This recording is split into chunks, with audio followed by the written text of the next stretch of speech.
The origin of Christmas wasn't about Jesus. December 25th was associated with pagan festivals like the Roman Saturnalia, a midwinter celebration that included feasting and gift giving, and the birthday of the unconquered sun celebrated by the Romans since 274 AD. Many traditions like feast giving and gift giving and Wreath are all linked to Saturnalia. Saturnalia was a festival of orgies and inversions, and you still think it's okay to make excuses to partake in this holiday? It's a family package they sell you to seduce you and pervert you.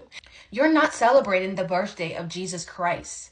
And if you are celebrating this false tradition, you are making a mockery of yourself and partaking in its sins. The Bible even talks about cutting down trees in the forest and putting gifts under and decorating it with gold and silver. This was given to the Israelites when they were partaking in pagan rituals of the Gentiles. The people who don't even believe in the Messiah are busy making themselves rich while making you poor by believing in these lies, refusing to accept the truth. Year after year, you continue to partake in their mockery, making yourselves just as foolish.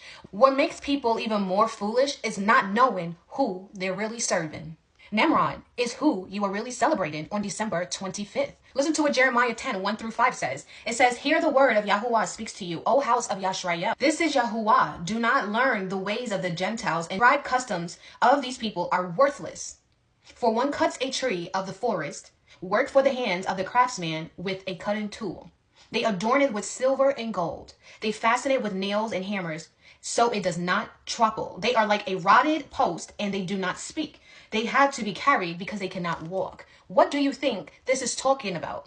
This could not be any more clear. You can't make excuses why you choose to celebrate in pagan holidays and claim you serve Jesus unless your Jesus is pagan himself. Truly believe that Jesus was born in December, well then Jesus must be a pagan idol himself. Is he telling you that this is okay if the word declares the opposite? Is it okay for you to go against his word?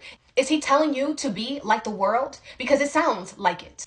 In Revelation 18:4, we are called to come out of her. It says, "Come out of her before you partake in her sins."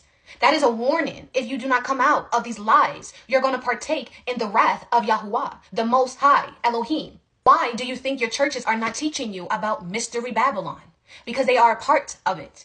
They are partakers in their pastoral role is to keep many asleep and in her sins. The spirit of Nimrod is ruling over Christianity and religions.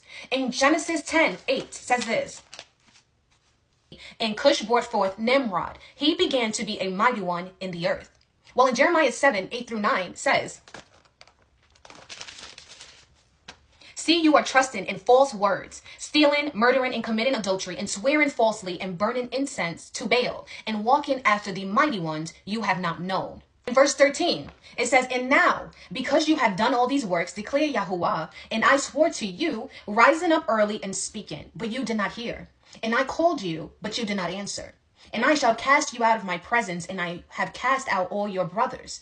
Therefore, says Yahuwah, see, my displeasures and my wrath is poured out on this place, one man and on beast, and on trees, and on the fields, and on the fruits of the ground, and it shall burn and not be quenched." But this word, verse 23 says, "He commands them, obey my voice, and I shall be your Elohim, and you will be my people, and walk in the ways that I have commanded you, so that it will be well with you." If that is not enough warning, then go ahead, enjoy the pleasures of this world. Because in verse 24, it says, "But they did not obey or incline their ears, but walked in the counsels, in the stubbornness of their evil heart, and went backwards instead of forward. But they did not obey me or incline their ears, but stiffened their necks. They did evil more than their fathers." And verse 28 is even greater.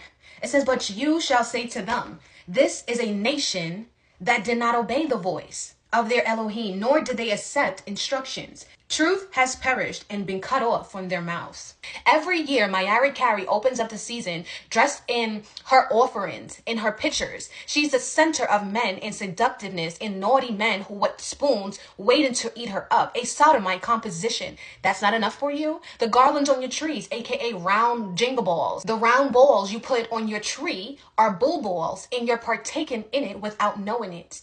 You're letting your children sit on Santa's lap, the seat of Molech. The Santa, aka Saturn, the ancestors of Moloch, the one who devours children and demands sacrifices. Santa is modern day Moloch by placing your child on the lap of a deity. The ritual still remains. Santa is an anagram of Satan. People, wake up. He's walking around seeking whom he can devour. Everything has symbolism. Choosing to believe or choosing to be deceived. You can choose your path.